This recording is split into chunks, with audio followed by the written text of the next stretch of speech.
ओम शांति। यथार्थ विधि से सिद्धि की प्राप्ति।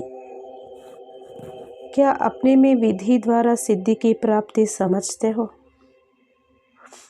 क्योंकि जो कोई भी पुरुषार्थ करते हैं उनके पुरुषार्थ का लक्ष्य ही है सिद्धि को पाना। जैसे दुनिया वालों के पास आजकल रिद्धि सिद्धि बहुत है, तो उस तरफ है रिद्धि सिद्धि और यहाँ है विधि से सिद्धि। यथार्थ है विधि और सिद्धि। इनको ही दूसरे रूप में लेने के कारण वे रिद्धि सिद्धि में चले गए हैं। तो क्या अपने को सिद्धि स्वरूप समझते हो? जो भी संकल्प करते हैं अगर यथार्थ विधि पूर्वक है तो सिद्धि जरूर होती है। अगर विधि नहीं है तो समझो कि सिद्धि भी नहीं है। इसलिए भक्ति मार्ग में भी जो कोई कार्य करते हैं या कराते हैं, वैल्यू उसकी विधि पर ही होती है। विधि पूर्वक होने के कारण ही उस सिद्धि का अनुभव करते हैं। सभी का प्रारंभ तो यहाँ से ही हुआ है ना। इसीलिए पूछते हैं कि सिद्धि स्वरूप अपने को समझते हो? वह अभी बनना है। समय के प्रमाण दोनों ही क्षेत्र में परिणाम स्वरूप अब तक देख रहे हैं। जैसे समय की रफ्तार को देख रहे हो और चैलेंज भी करते हो, तो जो चुनौती दी है वह संपन्न तब होगी जब आप लोगों की स्थिति संपन्न होगी। ये जो चुनौती करते हो वह परिवर्तन किसके आधार पर होगा? उनके आधार या फिर नींव कौन है? उनकी आप लोग ही तो आधार या शिला हो ना। अगर आधार शिला ही मजबूत ना हो तो आगे कार्य कैसे चलेगा? जब फाउंडेशन या आधार शिला तैयार हो जाए तब उसके बाद फिर नंबरवार राजधानी भी तैयार हो। तो नीच जिनको राज्य करने का अधिकारी बनना है वह अपने अधिकार नहीं लेंगे तो दूसरों को फिर नंबरवार अधिकार कैसे प्राप्त होंगे? और 2 वर्ष की जो चुनौती देते हो उस हिसाब से जो विश्व परिवर्तन का कार्य होना है, वह जब तक आप लोगों की स्थिति विधि द्वारा सिद्धि को प्राप्त नहीं होगी तो इस विश्व कल्याण के कर्तव्य में भी कैसे सिद्धि की उपलब्धि होगी? पहले तो स्वयं की सिद्धि होगी। इतना बड़ा कर्तव्य इतने थोड़े समय में संपन्न करना है तो कितनी तेज रफ्तार होनी चाहिए। जब साधारण नॉलेज के आधार पर रिद्धि सिद्धि को प्राप्त कर सकते हैं तो क्या श्रेष्ठ नॉलेज के आधार पर विधि से सिद्धि को नहीं प्राप्त कर सकते? ये चेकिंग चाहिए कि कौन सी विधि में कमी रह जाती है कि जो फिर सिद्धि भी संपूर्ण नहीं होती। विधि को चेक करने से सिद्धि ऑटोमेटिकली प्राप्त हो जाएगी। इसमें भी सिद्धि ना हो सकते मुख्य कारण यही है कि जो एक ही समय तीनों रूप से सर्विस नहीं करते हो।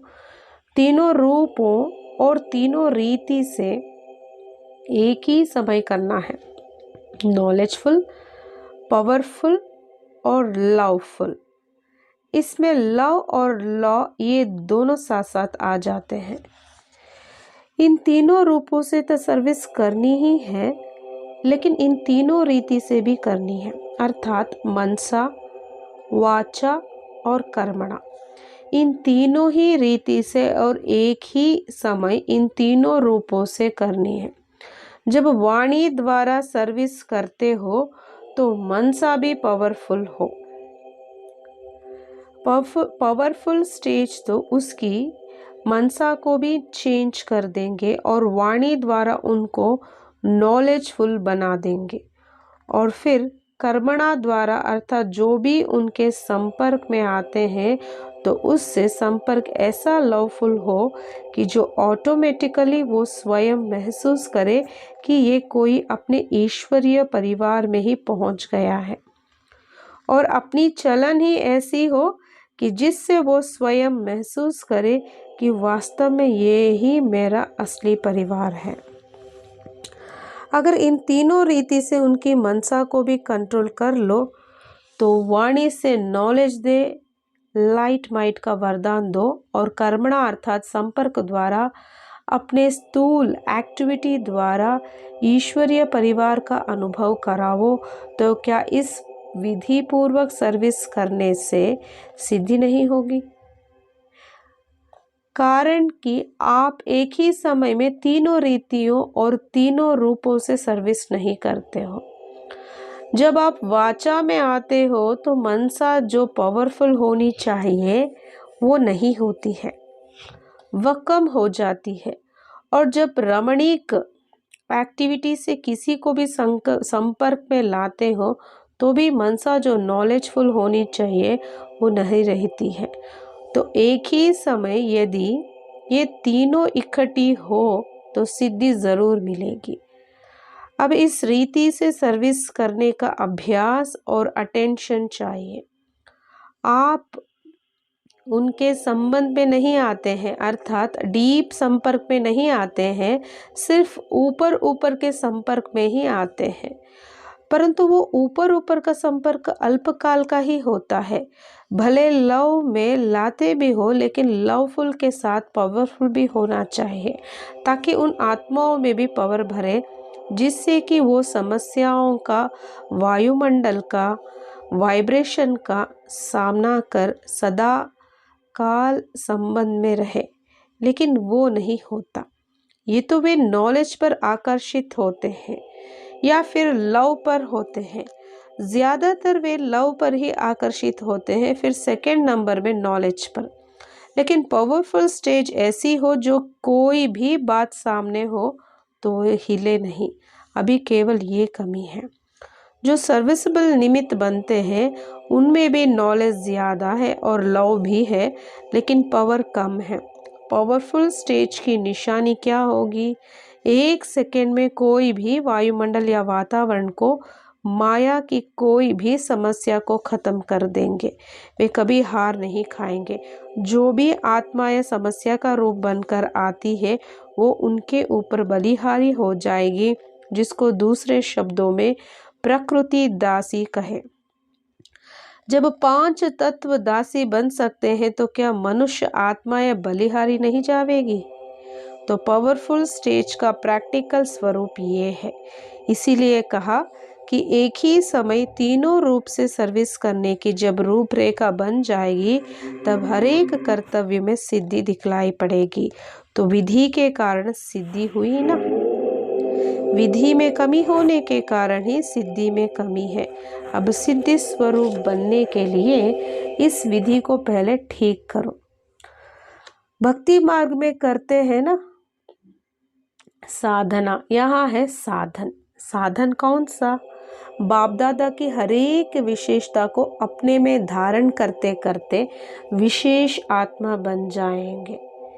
जैसे इम्तिहान के दिन जब नज़दीक होते हैं तो जो कुछ स्टडी की हुई होती है, थ्योरी या प्रैक्टिकल दोनों को रिवाइज कर और चेक करते हैं कि कौन सी सब्जेक्ट्स में क्या क्या कमी रही है। इसी प्रकार अब जबकि समय नज़दीक आ रहा है तो हर सब्जेक्ट में अपने आप को देखो कि कौन सी और कितनी परसेंटेज तक कमी रही हुई है। थ्योरी में भी और प्रैक्टिकल में भी, दोनों में चेक करना है। हर एक सब्जेक्ट्स की कमी को देखते हुए अपने आप को कंप्लीट करते जाओ। लेकिन वो कंप्लीट तब होगी जब पहले रिवाइज करने से अपनी कमी का पता पड़ेगा। सब्जेक्ट्स को तो जानते हो, सब्जेक्ट को बुद्धि में धारण किया व नहीं, उसकी परख क्या है। जैसे सिद्धि की परसेंटेज बढ़ती जाएगी तो टाइम भी वेस्ट नहीं जाएगा, थोड़े टाइम में सफलता जास्ती होगी। इसको कहा जाता है सिद्धि। अगर समय ज़्यादा, मेहनत भी ज़्यादा करते हो फिर सफलता मिलती है तो इसको भी कम परसेंटेज कहेंगे। सभी रीति से कम लगना चाहिए। तन भी कम लगे, मन के संकल्प भी कम लगे। नहीं तो कितने संकल्प करते हो, प्लान बनाते बनाते 1.5 मास लग जाता है। तो समय व संकल्प व अपनी जो भी सर्वशक्तियाँ हैं उन सर्व शक्तियों के खजाने को ज़्यादा कम में नहीं लगाना है, अर्थात कम खर्चा बाला नशीन। अर्थात संकल्प वही उत्पन्न होगा कि जिससे सिद्धि प्राप्त हो जाएगी, समय भी वही निश्चित होगा कि जिसमें सफलता हुई पड़ी है। इसको कहते हैं सिद्धि स्वरूप। तो सर्व सब्जेक्ट्स में हम कहाँ तक पास है इसकी परख क्या है? जो जितने सब्जेक्ट्स में पास होगा तो उतना ही उन सब्जेक्ट्स के आधार पर ऑब्जेक्ट और रिस्पेक्ट मिलेगी। एक तो प्राप्ति का अनुभव भी होगा, जैसे कि ज्ञान की सब्जेक्ट है तो उससे जो ऑब्जेक्ट प्राप्ति होती है लाइट और माइट, वो प्राप्ति का अनुभव करेंगे।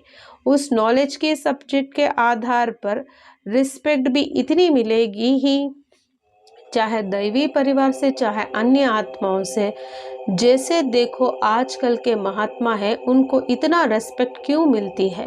क्योंकि जो साधना की है और जो भी सब्जेक्ट अध्ययन करते हैं उनकी ही ऑब्जेक्ट और रेस्पेक्ट उनको मिलती है और प्रकृति दासी हो जाती है।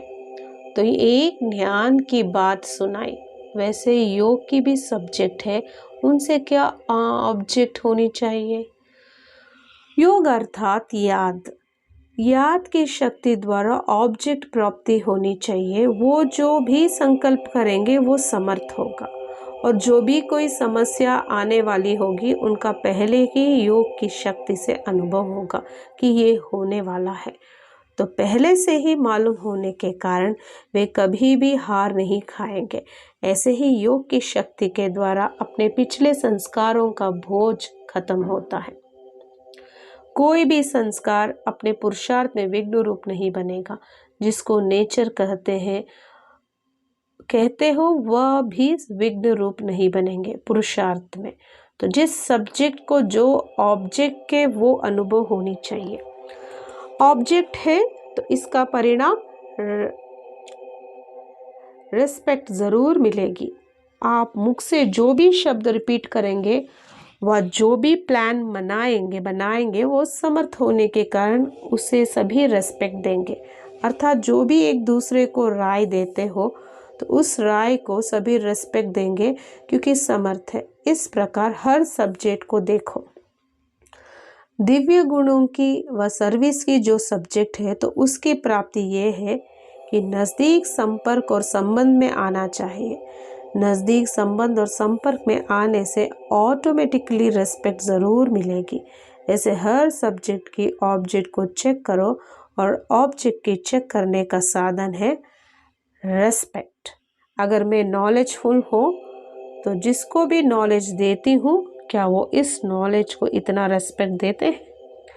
नॉलेज को रेस्पेक्ट देना अर्थात नॉलेजफुल को रेस्पेक्ट देना है। अगर योग के सब्जेक्ट में ऑब्जेक्ट है तो और भी किसी के संकल्प को परिवर्तन लाने के समर्थ बना सकते हैं तो वे ज़रूर रेस्पेक्ट देंगे। तो इस रीति हर सब्जेक्ट में चेकिंग करनी चाहिए। हर सब्जेक्ट में व संकल्प में ऑब्जेक्ट और रेस्पेक्ट इन दोनों की प्राप्ति का अनुभव हो। जो भी करते हो तो वही परफेक्ट कहेंगे। परफेक्ट अर्थात कोई भी इफेक्ट से दूर, इफेक्ट से परे हो तो परफेक्ट है। चाहे शरीर का, चाहे संकल्पों का, और चाहे कोई भी संपर्क में आने से किसी के भी वाइब्रेशन व वायुमंडल का, सभी प्रकार के इफेक्ट से परे हो जाएंगे तो समझो सब्जेक्ट में पास अर्थात परफेक्ट है। तो ऐसे बन रहे हो ना, लक्ष्य तो यही है ना। अब अपनी चेकिंग ज़्यादा होनी चाहिए।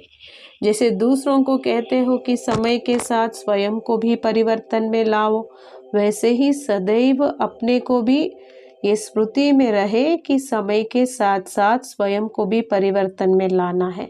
अपने को परिवर्तन में लाते लाते सृष्टि का भी परिवर्तन हो ही जाएगा, क्योंकि अपने परिवर्तन के आधार से ही सृष्टि को परिवर्तन में लाने का कार्य कर सकेंगे। यहाँ यही श्रेष्ठता है जो दूसरे लोगों में नहीं है। वो तो सिर्फ दूसरों को परिवर्तन करने के यत्न में है। यहाँ स्वयं के आधार पर सृष्टि में तुम परिवर्तन करते हो। तो जो आधार है उसके लिए अपने ऊपर इतना अटेंशन देना है। अब सदैव ये स्मृति में रहे कि हमारे हर संकल्प के पीछे विश्व का कल्याण का संबंध है। जो आधार मूर्त है, यदि उनके संकल्प समर्थ नहीं तो उनके समय के परिवर्तन में भी कमजोरी पड़ जाएगी। इस कारण आप जितना जितना स्वयं समर्थ बनेंगे उतना ही सृष्टि को परिवर्तन करने का समय समीप ला सकेंगे। ड्रामा अनुसार समय भले ही निश्चित है, लेकिन वो ड्रामा भी किसके आधार से बना है? आखिर आधार तो होगा ना। उसके आधार मूर्त तो आप हो।